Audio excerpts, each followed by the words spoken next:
आज से करीब 1000 साल पहले यानी कि 20वीं सदी की शुरुआत में आकाश से एक उल्कापिंड चीन के एक पहाड़ पर आकर गिरा था, जिससे वो पूरा पहाड़ हरा हो गया था और उससे जन्म हुआ उन भयानक जानवरों का जो सब कुछ खा जाते थे, चाहे वो चीज जिंदा हो या मुर्दा। चीन के लोगों ने उन्हें ताओ तेई का नाम दिया। ताओ तेई हर 60 सालों में उस पहाड़ से आकर उत्तरी चीन में तबाही और दहशत को जिंदा कर जाते थे। उन ताओ तेई की एक रानी थी जो अपने खाने के लिए अपने सिपाहियों पर निर्भर होती थी। वे सिपाही यानी कि वे जानवर उसके लिए जो खाना लाते थे, वह रानी उनसे और बच्चों को जन्म देती थी और इस तरह उनकी संख्या बढ़ती चली गई। फिर यहाँ से कहानी आगे बढ़ती है विलियम गैरिन और पैरो टेवर की तरफ, जो पेशे से एक लुटेरे होते हैं मगर जाबाज सिपाही भी होते हैं। उनके पीछे पहाड़ी कबीले की एक फौज पड़ी होती है जो उन्हें मार देना चाहती थी, मगर विलियम और पैरो अपने सूझबूझ से उनसे पीछा छुड़ा लेते हैं। विलियम और पैरो अपने कुछ साथियों के साथ काले पाउडर की तलाश में काफी दूर निकल आए थे। काला पाउडर जो कि एक खतरनाक हथियार था जो कुछ पल में ही कई लोगों को मार सकता था। विलियम के साथियों ने जो चीजें लूटी थी उनमें एक बड़ा सा चुंबक भी होता है, तो विलियम उसे अपने पास रख लेता है। विलियम अपने साथियों के साथ आगे की योजना बना रहा होता है, तभी उन पर कोई चीज हमला कर देती है और वह उनके 3 लोगों को मार देती है।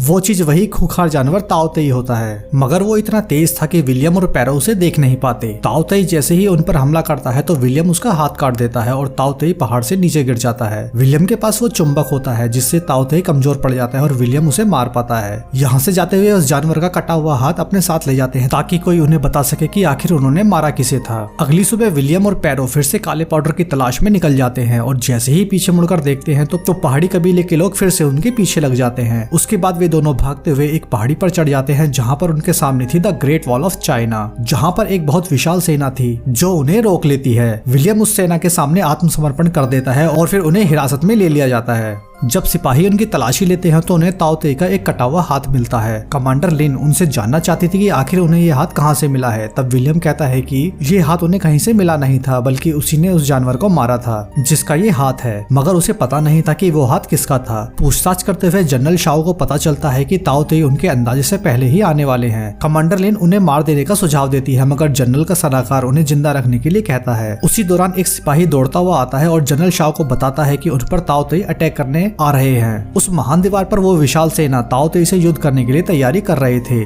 60 साल बीत चुके थे और एक बार फिर से ताओ तेई के आक्रमण का समय निकट था, इसलिए वो विशाल सेना उन्हें हर तरह से रोकने की तैयारी कर चुकी थी। जनरल फौरन ही हमले करने का आदेश दे देता है और देखते ही देखते पूरी वो विशाल सेना युद्ध के लिए पूरी तरह तैयार हो जाती है। इसी के साथ विलियम को यह भी पता चलता है कि उसने ताओ तेई को मारा था और अब वही ताओ तेई उत्तरी चीन के रिहायशी इलाकों पर हमला करने आ रहे हैं। कुछ ही समय में वो विशाल सेना पूरी तरह से युद्ध के लिए तैयार हो जाती है और ताओ तेई के आने का इंतजार करने लगते हैं। विलियम और पैरो ने आज से पहले इतनी विशाल और उन्नत सेना कभी नहीं देखी थी और फिर कुछ ही पल में उन ताओ तेई की पूरी सेना वहां आ जाती है। पहले तो वे उन ताओ तेई पर आग के गोलों से हमला करके उन्हें दीवार से दूर रखने की कोशिश करते हैं और तीर कमान से उनकी आंखों को निशाना बनाकर मारना शुरू कर देते हैं। ताओ तेई की आंखों को निशाना बनाकर उन्हें मारा जा सकता था, लेकिन इन सब के बाद ही वे दीवार तक पहुंच जाते हैं। तब कमांडर लिन अपनी महिला फौज के साथ उस पर हमला कर देती है और कई जानवरों को मार देती है, लेकिन इसी दौरान कुछ महिला सिपाही भी ताओ तेई का शिकार हो जाती है। यह सब देखकर विलियम और पैरो दंग रह जाते हैं। ताओ तेई की सेना लगातार बढ़ती जा रही थी और इसी बीच उन ताओ तेई की रानी भी वहां आ जाती है जो कुछ बड़े जानवरों के बीच थी। ये जानवर उसकी किसी भी हमले से सुरक्षा करते थे ताकि उनकी रानी सुरक्षित रहे और ताओ तेई की सेना को कमांड कर सके। जनरल तुरंत ही रानी पर हमला करने का आदेश देता है और फिर पूरी सेना एक साथ आग के गोलों से रानी पर हमला कर देती है, लेकिन उसके रक्षक उसे बचा लेते हैं। फिर वो बाकी ताओ तेई को उस दीवार पर चढ़कर हमला करने का संकेत देती है और इस तरह से कुछ जानवर दीवार पर चढ़ जाते हैं और उन पर हमला शुरू कर देते हैं। और वहीं दूसरी तरफ विलियम और पैरो को एक आदमी जिसका नाम बैलेट था वह उन्हें खोल देता है और फिर विलियम और पैरो अपनी जान बचाने के लिए युद्ध में शामिल हो जाते हैं। विलियम और पैरो ने एक साथ मिलकर जनरल शाओ के सिपाही को बचाते हैं और एक के बाद एक 2 ताओ तेई को मार देते हैं। जब रानी ताओ तेई को अपने सिपाही के मरने और बाकी सिपाहियों के कमजोर पड़ते दिखाई देती है तो वह फिर से सिग्नल देकर सभी को वापस बुला लेती है और ताओ तेई वापस चले जाते हैं। जनरल शाओ विलियम और पैरो को उनकी बहादुरी के लिए शाबाशी देते हैं। इस युद्ध में जनरल शाओ और कमांडर लिन को पता चलता है कि ताओ तेई समय के साथ काफी समझदार और विकसित हो गए थे और वे पिछले 60 सालों से ज्यादा ताकतवर हो गए थे। अगली सुबह जनरल शाओ विलियम और पैरो को उनकी बहादुरी के लिए उनका सम्मान करते हैं और उनसे अपनी युद्ध कला का एक नमूना पेश करने के लिए कहते हैं। तब विलियम हवा में एक उड़ते प्याले को 3 तीर की मदद से मारकर उसे एक खंबे पर लटका देता है, जिसे देखकर सभी उनकी हौसला अफजाई करते हैं। उसी रात वो आदमी बैलेट उन्हें काला पाउडर दिखाता है और उसकी ताकत बताता है। तब वे तीनों काला पाउडर वहाँ से चुराकर भागने का प्लान बनाते हैं। युद्ध रणनीति बनाने के दौरान उन्हें पता चलता है उन ताओ तेई की कमजोरी है और वो है चुंबक जो विलियम के पास थी। उस उस चुंबक से ताओ तेई बिल्कुल शांत हो जाते और उन्हें मारना आसान हो जाता था। उस समय भी विलियम के पास वही चुंबक था, इसीलिए वह बहुत आसानी से ताओ तेई को मार पाया था। उसी रात जनरल शाओ और कमांडर लिन को पता चलता है कि वह जानवर उस दीवार पर आ गया है। यह खबर मिलते ही जनरल शाओ और कमांडर लिन एक सेना की टुकड़ी के साथ वहां पहुंच जाते हैं और वे उसको पकड़ने की कोशिश करते हैं। लेकिन जब वे उसे पकड़ने जा रहे होते हैं तब उन्हें पता चलता है कि वहां पर एक नहीं 2 ताओ तेई हैं और फिर उसके बाद वे दोनों उन पर हमला कर देते हैं। ताओ तेई को पकड़ने के दौरान जनरल शाओ कमांडर लिन को बचाने के लिए ताओ तेई का शिकार हो जाता है और वह मारा जाता है। लेकिन मरने से पहले जनरल शाओ कमांडर लिन को नेमलेस ऑर्डर की कमान देकर उसे नया जनरल घोषित कर देते हैं और फिर मर जाते हैं। जनरल शाओ के मारे जाने की खबर मिलते ही उनके मुख्य किले यानी कि राजधानी से एक अधिकारी आता है जिसका नाम शेन था, जो पिछले 900 साल में हुए जंग के दस्तावेज लाया था, जिसके मुताबिक उन्हें इस बात का पता चलता है कि उस चुंबक से ताओ तेई बहरा हो जाता है और उसे रानी का कोई निर्देश नहीं मिल पाता और वो शांत हो जाता है। मगर कमांडर लिन इस बात को साबित करने के बारे में पूछती है। तब विलियम कहता है कि वे एक ताओ तेई को पकड़कर इस बात की पुष्टि करने का फैसला करेंगे। लेकिन इस बात से पैरो और बेलेट विलियम से काफी गुस्सा हो जाते हैं क्योंकि अगली सुबह वे हमले के समय वहां से भागने वाले थे। अगले दिन जब ताओ तेई उन पर हमला करते हैं तो कमांडर लिन और उनकी सेना विलियम और पैरो की हेल्प से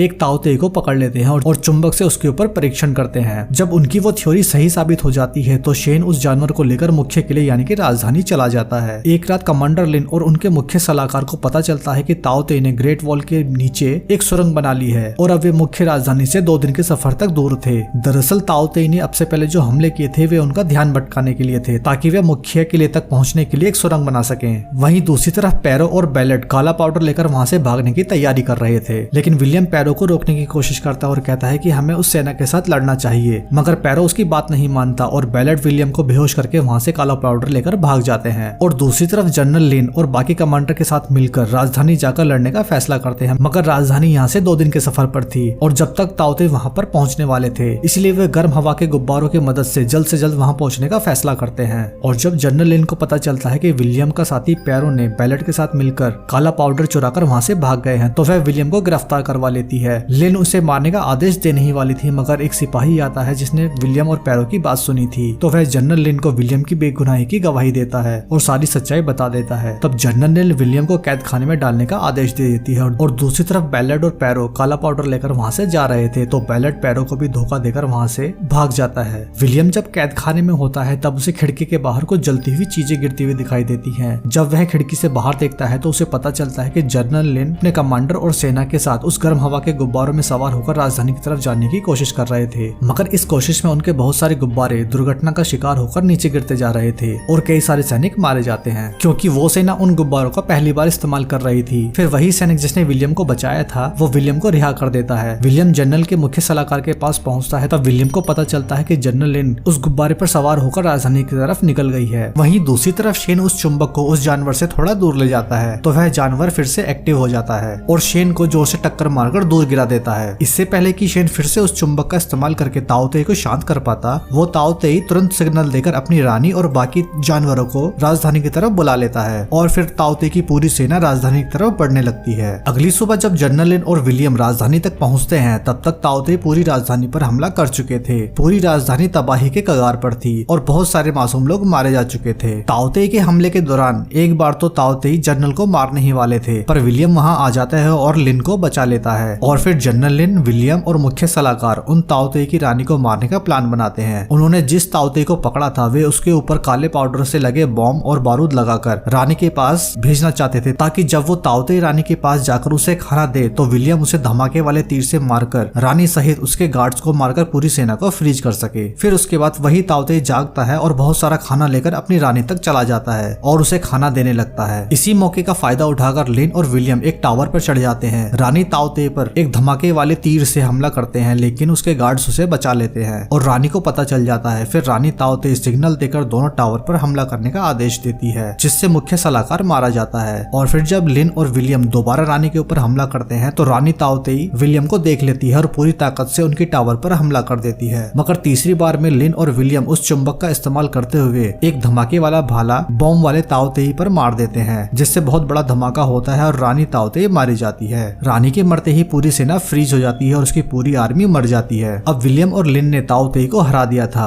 और बाकी दुनिया को इससे सुरक्षित कर लिया था। इसके बाद जनरल लिन को पूरे उत्तर पूर्व का जनरल घोषित कर दिया जाता है और विलियम पैरो के साथ जिसे लिन की सेना दोबारा पकड़ कर ले आई थी उसे आजाद कराकर उसके साथ ग्रेट वॉल से चला जाता है। मगर विलियम के जाते समय जनरल लिन की आंखों में विलियम के लिए लगाव दिख रहा था और धीरे धीरे विलियम जनरल लिन से बहुत दूर चला जाता है और मूवी यहीं खत्म हो जाती है।